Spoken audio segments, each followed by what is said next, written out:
Γεια σας μάγκες, τώρα πάμε να κλέψουμε ένα πολύ καλό σπίτι που έχω δώσει στη γιαγιά μου που είναι κατοικημένο και έχουμε ακούσει ότι έχει χρυσά πίσω και αδερφή μου. Μάγκες, μπορεί να είναι ένας γέρος 60 χρονών.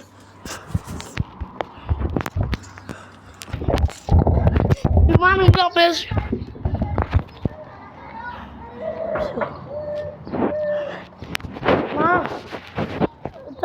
Τράβαμε λίγο. Έτσι.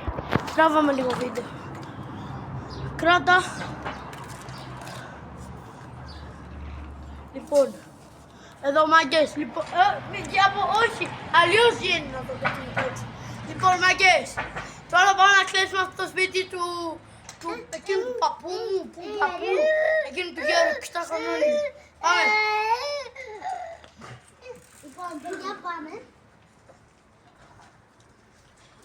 Τι κάμερα, σκοπρό πάρε.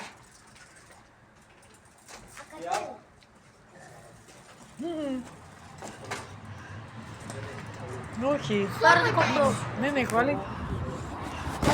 Δείτε ένα τσιγάρο που θυμάμαι γιατί έριξα ριξόλ.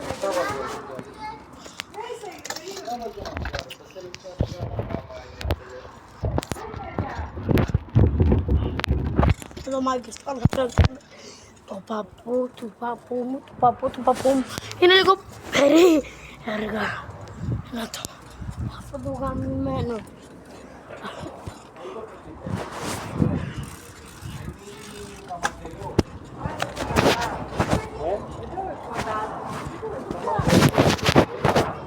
Όλοι θα έρθετε αύριο, βίντεο κλιπ, μισό 150. Εκείνο το σπίτι μου θα βγάλουμε βίντεο κλιπ. Και πάμε και είναι το ποδήλατό μου. 6-4 για σούζες.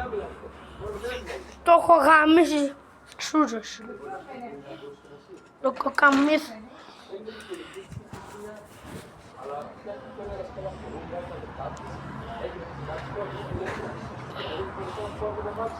Είναι και τα κολονάκια μας στο σπίτι μου. Ο κύριος Αλήτης. Ρε όσοι σας ελάτε να τον πάρετε.